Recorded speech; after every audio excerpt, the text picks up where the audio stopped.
This is Alto's Adventure. It's a beautiful, simple little game in which you slide down a mountain doing tricks, jumping over canyons, grinding over ramps and flag lines, catching llamas, picking up little coins and power-ups, and avoiding hazards like rocks. You do this endlessly and that's it. That's the whole entire game. You earn points for every cool thing you do, and if the designers had left it at that, that would have been fine. It's plenty fun just to slide down the mountain, and this could be a game where the goal is to earn as many points as you can before you miss a landing and your run ends. But they implemented a game changer that really ups the engagement.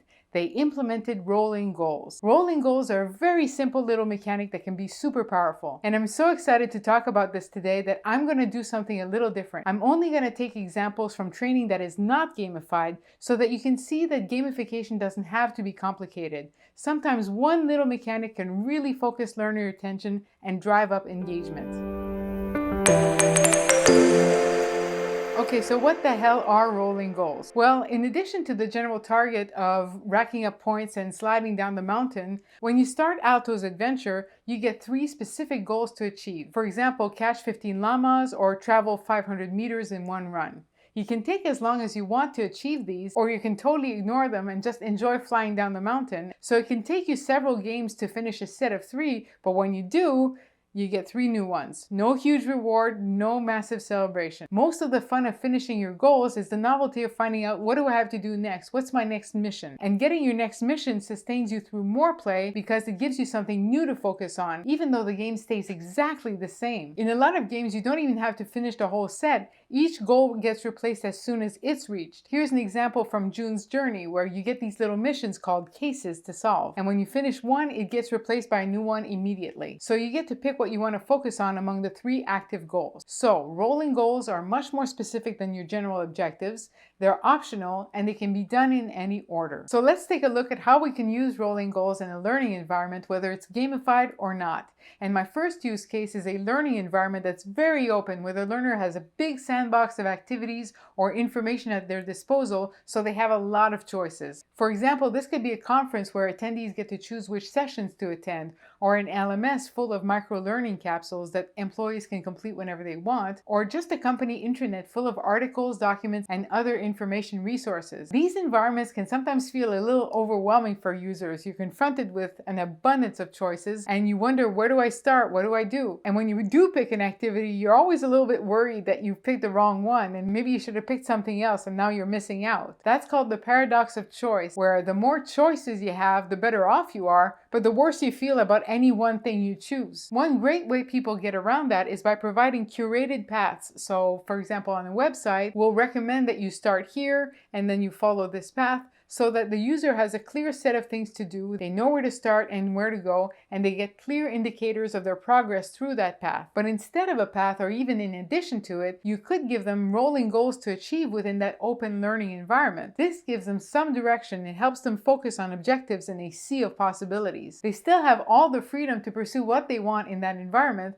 but once they've exhausted their curiosity, or maybe once they've gotten tired of a topic, you're providing them something else to do that can lead them to discover something they wouldn't have explored on their own. So that's a sandbox environment. But at the other extreme, there are highly directed activities that don't give the player a lot of options. For example, an e-learning course where everything has to be done in a set order. In a scenario like that, you can use rolling goals to provide opportunities for extra credit to go deeper into the content. For instance, here I have a linear course about health and safety, and my content has different themes and different types of learning activities: quizzes, videos to watch, articles to read. After the learner has completed a few of these, I can start adding rolling goals. For example, get a perfect score on a quiz, or watch 3 optional videos, etc. You can do this as long as the learner has a little measure of choice in the way they go about the course, and it doesn't have to be a lot of choice. If learners can just redo an assessment to try to improve their score, then you can have a goal like get a perfect score on a quiz. Or if they have extra resources that they can consult, then you can say watch 3 videos. Anything that they can opt in or out of constitutes learner choice here. So those are examples where each learner has their own set of goals, but you can also have shared rolling goals in order to get people interacting a little bit. If you want to create a friendly competition, you could have 3 to 5 active rolling goals going on in your classroom, maybe as cards on the wall. And the first learner to achieve a goal gets to keep it, and you replace it with another one. Now the learners have to be strategic about which goals they decide to work towards, because once one of the goals is achieved by someone, it gets taken off the board and replaced. So if you were working towards that, now you'll have to start working on another goal. So from the learner's standpoint, these rolling goals can motivate them. They can provide objectives when there aren't any, or extra ones when there are. It deals with the paradox of choice a little bit, and it leads them to discover a variety of different topics or of ways of participating in the training.